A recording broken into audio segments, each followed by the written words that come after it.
What if your pain was actually the source of your power? What if the very thing you've been trying to escape your entire life was never meant to be escaped at all? What if the heaviness you feel when you wake up, the quiet ache that follows you through your days, the memories you wish you could erase, and the emotions you try so hard to suppress were not signs of weakness, but signals of something powerful trying to emerge? Think about this for a moment. You were never taught how to sit with pain. You were taught how to numb it, distract yourself from it, overcome it as quickly as possible, or pretend it never existed. And yet, despite all your efforts, it remains. But here's what no one tells you. Pain does not persist because it wants to destroy you. Pain persists because it wants to transform you. Carl Jung believed that the parts of ourselves we reject do not disappear. They descend into the unconscious, where they quietly shape our behavior, fears, and limitations from the shadows, and he famously warned that what we resist persists. From this perspective, pain is not the enemy. Avoidance is.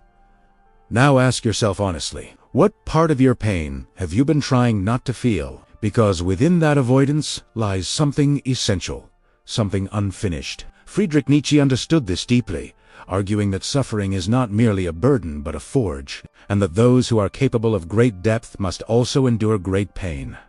Because only pressure creates strength, and only struggle reveals character. He did not glorify suffering for its own sake, but he understood something most people never do, that comfort preserves who you are, while pain demands that you become something more. But here's where things become uncomfortable. Most people interpret pain as proof that something is wrong with them. Napoleon Hill observed that repeated emotional pain often conditions the mind to believe in limitation, failure, or unworthiness. And when this belief goes unchallenged, pain becomes identity rather than information. While Carl Jung saw pain as an invitation to integrate the shadow, the rejected, wounded, yet powerful parts of the psyche, Napoleon Hill saw pain as raw mental energy that could either reinforce fear or be redirected into purpose through conscious thought. Different lenses, same truth. Pain is neutral until meaning is assigned to it. Think about this.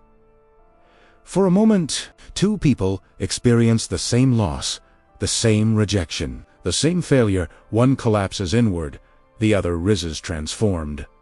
The difference is not the pain itself. It is the relationship they form with it. Viktor Frankl, who endured unimaginable suffering, understood this at the deepest possible level, arguing that while we cannot always choose our circumstances, we always retain the freedom to choose our attitude toward them. And that meaning is born not from pleasure, but from how we respond to pain. He did not ask, "Why is this happening to me?" He asked, "What is this asking of me?"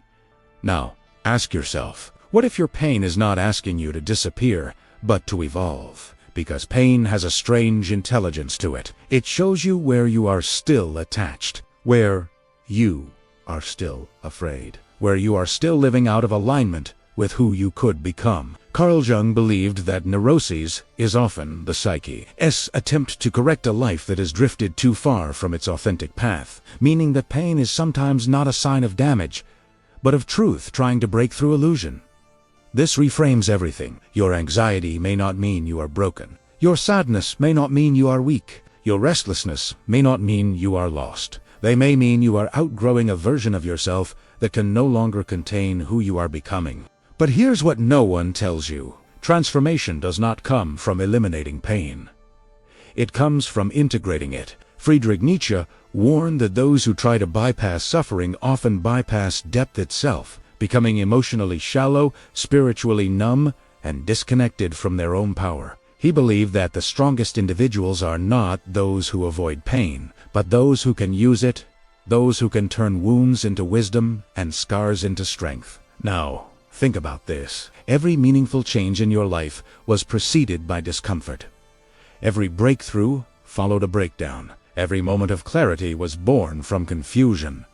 Pain is not a detour. It is the path. Napoleon Hill taught that adversity carries within it the seed of an equal or greater benefit, but only for those willing to search for it consciously, rather than collapsing into victim. While Jung believed this benefit emerges through shadow integration, Hill believed it emerges through disciplined thought and purpose.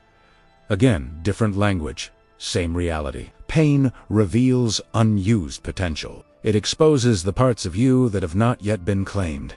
And this is why avoiding pain keeps you small. Because power is not found in what feels comfortable. It is found in what demands growth. Alan Watts often reminded us that the attempt to permanently avoid pain is itself a form of suffering. Because life is a rhythm of tension and release, and resisting one side of the experience fractures the whole. You cannot selectively numb.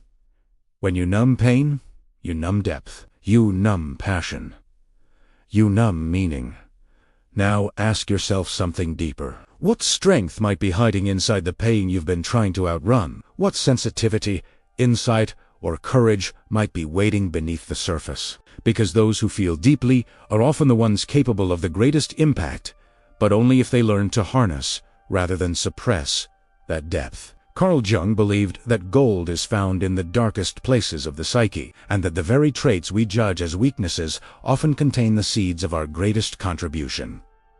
This is why your pain feels personal. It is Taylor. It is Taylor. It is specific. It is pointing directly at the place where growth is required.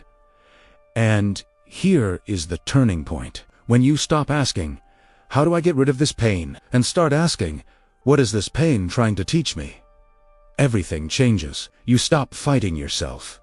You stop seeing yourself as broken. You begin to see yourself as unfinished and powerful. Viktor Frankl believed that meaning transforms suffering into strength, and that when suffering finds meaning, it no longer destroys, it deepens. Friedrich Nietzsche believed that those who survive suffering without being destroyed emerge with a strength that cannot be taught, only earned. And Carl Jung believed that wholeness is not achieved by eliminating darkness, but by bringing light into it. This is hopeful, because it means you don't need to become someone else. You don't need to erase your past. You don't need to wait until you're healed to move forward.